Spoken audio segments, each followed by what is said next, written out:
જય રામાપીર. આ છે અમારી વાડીએ જતાં જ અમને દેખાય જાય ચંપાના ફૂલ. ચંપા અમારે 2-3 છે, પણ આ જો આમાં આવી ગયા છે ફૂલ. એટલે મને ફૂલ બહુ ગમે, એટલે હું તો પહેલી જ ફૂલ આગળ જાઉં. આ છે અમારી વાડીએ રામાપીરની છે. અહીંયા અમારે દાદા બેહાડેલા છે.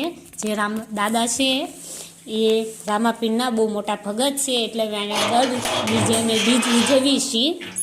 એટલે પ્રસાદી લેવા બહુ બધા દૂર દૂરથી આવે છે. તમે પણ આવજો પ્રસાદી લેવા. જો અહીંયા છે લક્ષ્મીજીનો ફોટો, અહીંયા છે હનુમાનજીનો ફોટો, અહીંયા રામાપીરનો ઘોડો, રામાપીરનો ફોટો.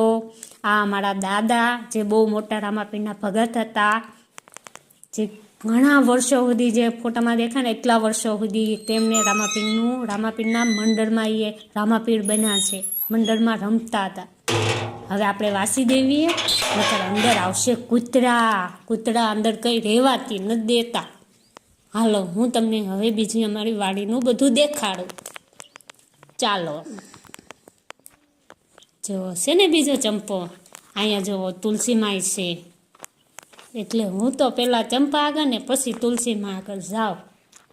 હા, જો અહીંયા અમારી વાડીએ છે ને મેં કાચું મકાન બનાવીને રાખ્યું છે કે ચોમાસામાં આપણે વાડીએ આવીએ ને તો આપણને સારું રહે, પલળવું ન હોય તો. અહીંયા અમારે જો તુલસીમાં છે બીજા, એની કોકીની ઉપર જો પાણીની ભૂંગળી મૂકી દીધી છે. આ છે અમારી રીંગણી તો આવી ગયા છે. રીંગણા શાક કરવાનું પણ ભાવતું નથી, એટલે રીંગણા આપણે નથી લઈ જવાના.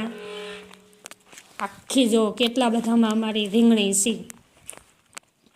જુઓ તો રીંગણાના ફૂલ બી. અને આ છે અમારી લીમડી, મીઠી લીમડો કે અમે લીમડી કેવી.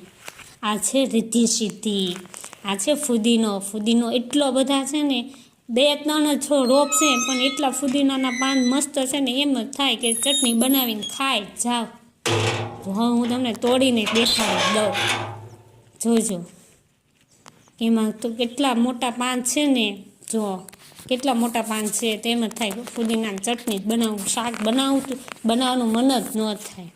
આ છે અમારા દાડમ એક આવી ગયું છે.